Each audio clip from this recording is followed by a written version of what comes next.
தேர்தல் முடிவுக்கு பின் நண்பர்கள் சிலர் ஒன்று கூடி, என்ன அதிசயம், இந்த தமிழ்நாட்டுக்கு இப்படி ஒரு நிகழ்வு இதுவரை என் வாழ்நாளில் பார்த்ததே இல்லை என்று வாய்விளக்க பேசிக்கொண்டிருந்தார்கள். ஆம், நண்பர் கூறுகிறார், நானும் எத்தனையோ கட்சியில் இருந்திருக்கின்றேன், ஏன் தலைமை பொறுப்புகளெல்லாம் பணியாற்றியிருக்கின்றேன். ஆனால் இது போன்ற நிகழ்வு என் வாழ்நாளில் நான் பார்த்ததே இல்லை. எப்படி நடந்தது என்று யாருக்குமே தெரியவில்லை என்று அங்கலாய்த்தனர். மேலும் இடையில் வந்த முகமதிய நண்பர், சென்னையிலிருந்து வந்திருந்தார். அவர் ரொம்பவும் வியப்பாக இருக்குது சார், எங்களுக்கு முஸ்லீம் லீக்கு இதுவரைக்கும் மந்திரி சபையில் இடமே இல்லை, முதல் முறையாக இப்போ தான் எங்களுக்கு நல்ல வாய்ப்பு கிடைத்திருக்கு, எங்களுக்கு பிரதிநிதித்துவம் இதுதான் சார் உண்மையான பிரதிநிதித்துவம். இதுக்கு முன்னால் வேறு ஏடிஎம்கே டிஎம்கே கட்சிகளில் இந்த மந்திரிகள் இருந்திருக்காங்க, அந்த மந்திரிகள்லாம் எங்களுக்கு முழுமையான ஒரு திருப்தி இல்லை. இப்போ தான் எங்களுக்கு எங்களுடைய பிரதிநிதித்துவத்தை சொல்லக்கூடிய நல்ல வாய்ப்பு. எப்படி இது வரைக்கும் தலித்துகளுக்கு 8 பேருக்கு மந்திரி சபையில் இடம் சரித்திரத்திலே முதல் முறையாக கிடைச்சதோ, அதே மாதிரி எங்களுக்கும் ஒரு அரிய வாய்ப்பு. இந்த வாய்ப்பு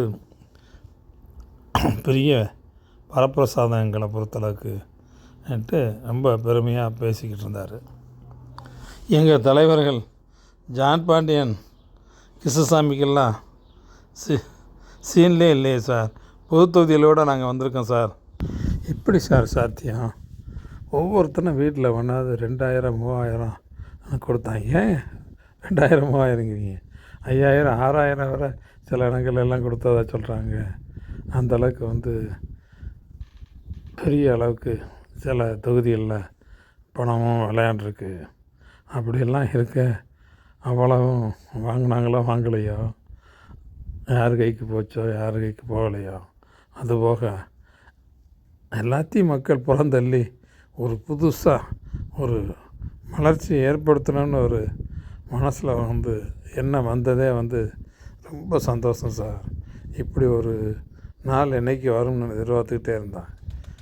இவனெல்லாம் அவன்லாம் எவனா ஒருத்தன் நல்லவன் மறந்துட மாட்டானா, நம்ம நாட்டுக்கு ஒரு விடிவு காலம் கிடச்சிடாதான்னு ஏழைகள்லாம் ஏங்கிக்கிட்டு இருந்தாங்க. இது ஒரு பெரிய ஒரு புதுமை தான். இந்த புரட்சிகரமான இந்த திட்டத்துக்கு இந்த ஆட்சி என்னுடைய ஏற்கனவே இருந்த அவலங்கள்லாம் போகிறதுக்கு ஒரு புது விதமான ஒரு பார்வை தான். இந்த பார்வை தொடர்ந்து நீடித்தா உண்மையிலேயே நாம் நாடு பெரிய அளவுக்கு வளர்ச்சி அடைஞ்சிடும் சார். ஏன்னா நம்மளை பார்த்து தான் ஒவ்வொருத்தனும் கெட்ட விஷயங்கள் எல்லாம் கூட கற்றுக்கிட்டாங்க. நம்ம அறிவியல் பூர்வமான விஞ்ஞானபூர்வமான பல்வேறு புதுமைகளை படைத்தோம். ஆமாம், ஊழல்கள் எல்லாம் உருவாக்கணும்ட்டு நமக்கு உயர்ந்த இடம், இந்த நாடு முழுவதுமே நல்ல பேர். அது மட்டும் இல்லாமல் பெரிய பெரிய மந்திரி பதவிகள்லையும் மத்திய அரசில் இருந்து நாம் செய்திருக்கக்கூடிய நமது மாநில அமைச்சர்கள் செய்திருக்கக்கூடிய ஊழல் மிகவும் சரித்திர புகழ்மிக்கது. சரித்திரத்தில் அந்த களங்கங்களை நீக்கவே முடியாது. அது என்றைக்குமே ஒரு கருப்பு பக்கங்கள் தான்.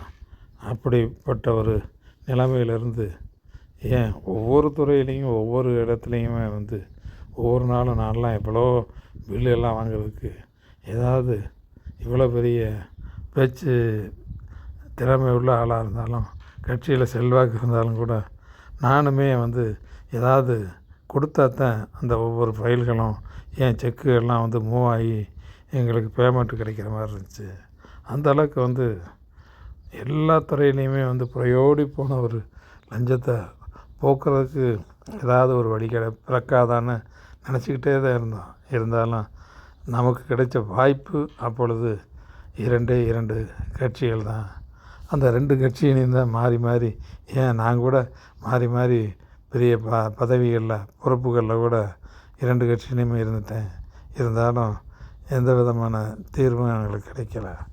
ஜனங்களும் அதே மாதிரி ஒரு ஏக்கத்தோடு இருந்து என்றைக்காவது இந்த தூக்கத்திலேருந்து அந்த மாற்றம் கிடைச்சிடாதான்னு ஒரு எதிர்பார்ப்போடு இருந்தாங்க.